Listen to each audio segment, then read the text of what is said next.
दोस्तों, आप भी जानते होंगे कि हमारे देश में लगातार ब्लड कैंसर के केसेस बढ़ते जा रहे हैं। लेकिन क्या आप जानते हैं कि ये ब्लड कैंसर होता कैसे है? तो आइए जानते हैं इसके पीछे की साइंस। दोस्तों, हमारे ब्लड में मौजूद आरबीसी, डब्ल्यूबीसी और प्लेटलेट्स, इन सबको बनाने का काम होता है बोन मेरो के अंदर।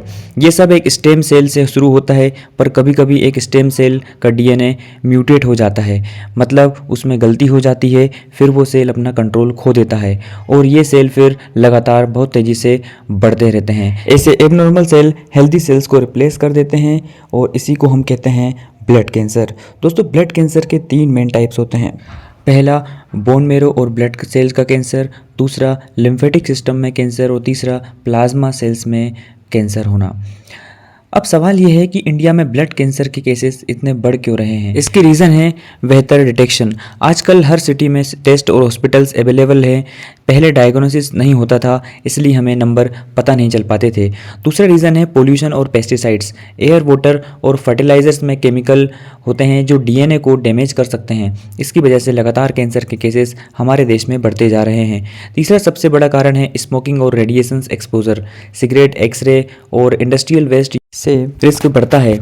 चौथा रीज़न है लाइफस्टाइल और स्ट्रेस। कम फिजिकल एक्टिविटी, पुअर डाइट और स्ट्रेस इम्यून सिस्टम को वीक कर देता है, जिससे कैंसर का खतरा बढ़ता जाता है।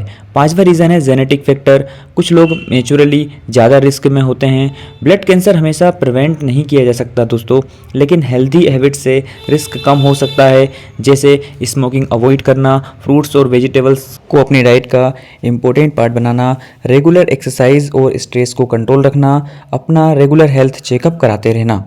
दोस्तों, अब आप समझ गए होंगे कि ब्लड कैंसर सिर्फ एक डिसीज़ नहीं, ये एक सिग्नल है कि हम अपने इन्वायरमेंट और हमारी लाइफस्टाइल पर ध्यान दें। दोस्तों, उम्मीद करता हूँ कि आपको ये जानकारी अच्छी लगी होगी।